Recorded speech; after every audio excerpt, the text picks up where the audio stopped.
पत्र पत्रिकाओं में उसको छापा जाए। बुरे दिनों में उन्होंने हमारे परिवार का जो ख्याल रखा, हौसला अफजाई करी, उसके हम एहसानमंद हैं। एक छोटे भाई को जो स्नेह देना चाहिए वो स्नेह उनकी ओर से हमेशा हमको मिलता रहा है। तो इस मामले में हम अपने आप को धनवान वाकई मानते हैं कि उनका विश्वास हमको प्राप्त है, उनका स्नेह बराबर मिलता रहता है। जहाँ तक नेताजी की बात है, नेताजी ने भी उस बुरे दौर में हमारे परिवार का, हमारे जो कार्यकर्ता बंद थे, जो लोग जेल में यातनाएं झेल रहे थे, उन सब के यहाँ जा कर के, संबंधित जेलों में जा कर के उन सब से भेंट करी। तो व्यक्तिगत ये मेरे ऊपर एक बहुत बड़ा एहसान है कि उस समय उस लड़ाई में हम सब लोग साथ साथ लड़े। और कुछ ऐसे रिश्ते होते हैं जिनको कोई नाम नहीं दिया जा सकता है और विश्वास जिनका आधार होता है, ऐसा ही रिश्ता हमारा अमर सिंह जी के साथ और मुलायम सिंह जी के साथ है। दर्शकों, अब लोकशाही का ज़माना है, लोकतंत्र की बात होती है। अब राजा महाराजाओं के युग जा चुके हैं, ये सब बीते ज़माने की बात हो गई है। लेकिन राजा कोई पद नहीं होता, राजा एक मानसिकता होती है। भिखारी कोई छोटा व्यक्ति नहीं होता, वो भी एक मानसिकता होती है।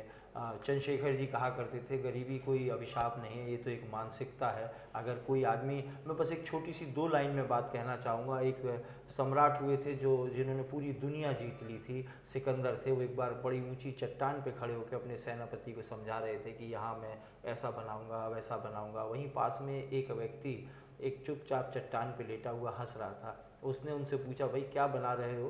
तो उसने यही कहा कि मैं जब ये जीत लूँगा तो मैं यहाँ पर एक महल बनाऊंगा, उसमें शानदार ड्राइंग रूम बनाऊंगा, उसमें एक बेडरूम बनाऊंगा, शयन कक्ष बनाऊंगा। और बोले फिर क्या करोगे? कहता मैं उस पर सोऊंगा आराम से। उसने यही कहा, अगर तुझे सोना ही है तो आ और मेरे बराबर में सो, देख कितनी अच्छी नींद आएगी। ये कहीं ना कहीं एक बात है जीवन शैली की। जिनकी शैली अच्छी होती है, जनता आज भी उन्हें राजा मानती है, क्योंकि ये मानसिकता है। जिनके पास लोग जाते हैं, उन्हें कुछ उनके जो दिक्कतें होती हैं, उन्हें एक ऐसा व्यवहार मिलता है, क्योंकि राजा वही होता है। आप भी किसी से मिलते हैं जिससे मिलकर आप अभिभूत होते हैं, आपको प्यार उमड़ता है, आपके दिल में इज्जत होती है, आप कहते हैं वो वाकई में राजा है। ऐसे ही व्यक्तित्व को आज हम अपने स्टूडियो में लाए, जिनका नाम है राजा भैया। वो केवल नाम के राजा नहीं हैं, किसी स्टेट, हम ये नहीं कहते कि वो कुंडा के या किसी और रियासत के हैं, लेकिन उस व्यक्तित्व ने संकट में भी पढ़कर अगर कोई बात साबित की है तो उसने यही कहा है कि सोना तो आग में तप के निकलता है। राजा भैया नाम का राजा नहीं है, व्यवहार का राजा है। और वो मिसाल है पूरे